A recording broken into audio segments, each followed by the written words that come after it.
ये वेद का नियम है कि गायत्री हर किसी को, जाप करने वाले को भी होठों पे भी होठ हिलेना, ऐसा जाप करना चाहिए। और यज्ञोपवीतधारी को ही गायत्री सुननी चाहिए। सुननी तो किससे चाहोगे, सुनना नहीं, जाप करना चाहिए। इन चीजों का ध्यान रखें।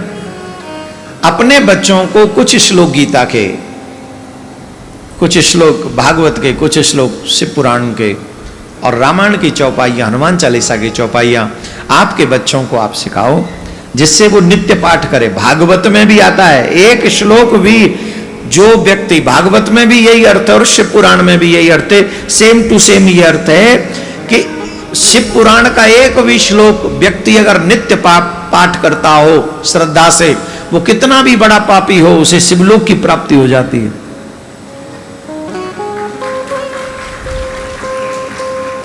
और यही अर्थ आता है भागवत में भी, कि भागवत का एक श्लोक, एक नहीं तो आधा श्लोक, आधा नहीं तो एक चौथाई, श्लोकार्धम,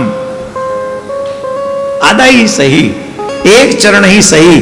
अगर तुम इस भागवत के एक श्लोक, आधे चरण श्लोक को भी बोलोगे तो तुम्हें नित्य बोलना है, तुम्हें भगवत प्राप्ति हो जाएगी, तुम्हें प्रिया कांजू की प्राप्ति हो जाएगी, उसका कल्याण हो जाएगा।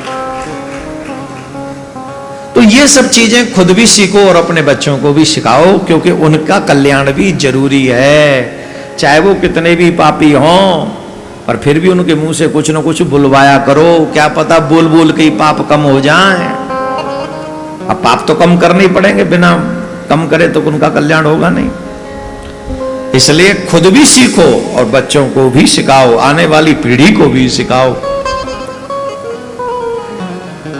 इस शिव पुराण को सुनने से शिवलोक की प्राप्ति होती है, शिव स्वरूप की प्राप्ति होती है, मोक्ष की, पांचों प्रकार की मुक्ति उसे सहज में प्राप्त हो जाती है।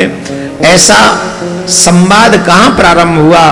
बोले ऐसा संवाद शौनकादिक ऋषियों ने सूत जी महाराज को आया हुआ देखकर उनके सामने प्रश्न किया।